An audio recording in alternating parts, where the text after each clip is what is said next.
শেখ হাসিনা স্বৈরাচার হয়েছিল কবে? শেখ হাসিনা স্বৈরাচার হয়ে গেল 2011 সালে। 100% সেলিব্রেশন, এবং ওই জায়গা থেকে 5 আগস্ট পরবর্তী সময়ে যে নোংরামির বীজ বপন করে দেওয়া হলো, সেই বীজ চারাগাছ থেকে শুরু করে ধীরে ধীরে মহিরুহের দিকে এগিয়ে যাচ্ছে। এর কারণটা হলো, যারা যারা সত্য ঘটনা জানে তারা বুক ফুলিয়ে সেই সত্য কথাগুলো বলে নাই, লেখে নাই, স্বীকার করে নাই এবং ক্রেডিট দেয় নাই। এবং সেটারই প্রারম্ভিক যাত্রাটা হলো এই যে লিটারেচার তৈরি হচ্ছে। শুধু এই লিটারেচার না, এই জায়গায় গান হওয়া উচিত, নাটক হওয়া উচিত, এবং প্রতিনিয়ত এই গণ অভ্যুত্থানকে যদি জাগিয়ে তুলতে হয় আমাদের প্রত্যেকটা স্ফুলিঙ্গর দিকে নজর রাখতে হবে। বইটার নাম খুব চমৎকার, স্ফুলিঙ্গ থেকে দাবানল। স্ফুলিঙ্গ কি কি ছিল এটা অনেককেই জিজ্ঞেস করলে ভুলে যায় স্ফুলিঙ্গ কোনটা কোনটা ছিল। বাংলাদেশে অনেক সময় দেখা যায় বিরাজনীতিকরণের ভূত সুশীল সমাজের মাথা দিয়ে চেপে বসে, একবার দুইবার বারবার।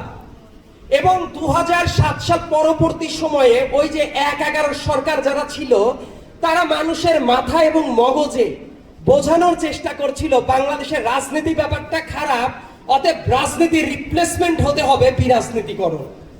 এবং সেই বীজটা এখনো বহু মানুষের মাথায় ঢোকে।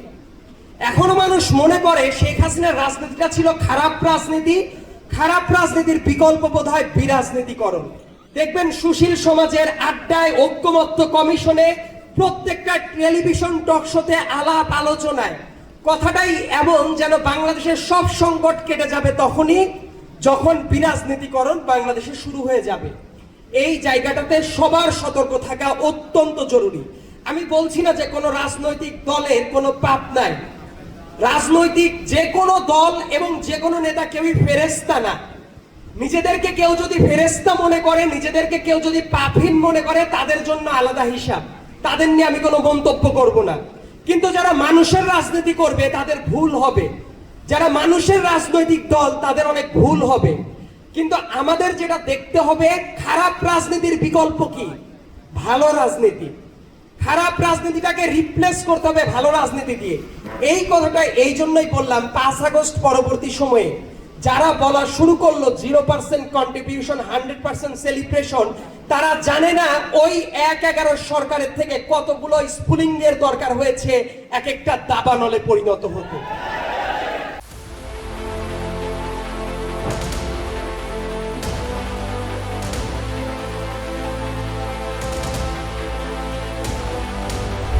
আমি একটা কথা খুবই রাগঢাক ছাড়াই বলেই ফেলি আজকে, যেটা দেখবেন হঠাৎ করেই যারা অনেক বেশি রাজনীতির দুনিয়ায় আসছে তারা এটা জানে না। 1/11 সরকারের সময় কয়েকটা এজেন্সির টুকলি নোট দিয়ে দেশের বিখ্যাত 2টা থেকে 3টা পত্রিকায় যারা রিপোর্ট ছাপাতো, সেই বয়ান দেখবেন আবার 5 আগস্ট পরবর্তী বাংলাদেশে আবার চলে এসেছে।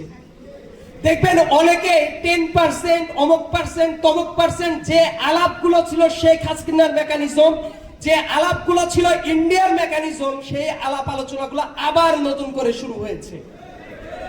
অথচ তারা এইটা জানে না যে 2টা পত্রিকাতে এই রিপোর্টগুলো আসতো, আমি তার নাম নিচ্ছি না, কিন্তু বাংলাদেশের সবচেয়ে বড় একটা ইংলিশ পত্রিকা, তার এডিটর পাবলিক একটা স্পেয়ারে এটার জন্য দুঃখ প্রকাশ করে বলেছে তার এন্টায়ার এডিটোরিয়াল হিস্ট্রির সবচেয়ে বাজে অধ্যায় ছিল উনাকে এজেন্সিগুলো থেকে যে টুকলি নোট দেওয়া হতো সেটা যাচাই না করে উনি ছাপিয়ে দিতেন। কিন্তু দেখবেন এই আলাপগুলো কেন হারিয়ে গেল?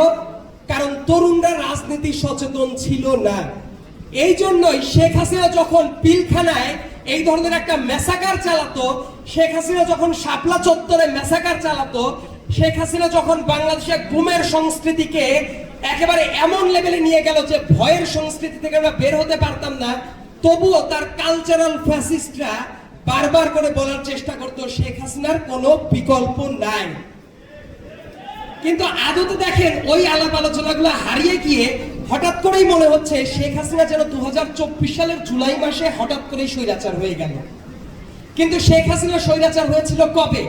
আমি যেহেতু আইনের ছাত্র ছিলাম, আমার কাছে মনে হয় এই ব্যাখ্যাটা যদি আইনগতভাবে দেয়, শেখ হাসিনা স্বৈরাচার হয়ে গেল 2011 সালে সংবিধানের 15ম সংশোধনীর মাধ্যমে, যেদিন থেকে তত্ত্বাবধায়ক সরকার ব্যবস্থা সাংবিধানিকভাবে তুলে দিল, ওই দিন থেকেই ছিল শেখ হাসিনা একটা পাক্কা স্বৈরাচার।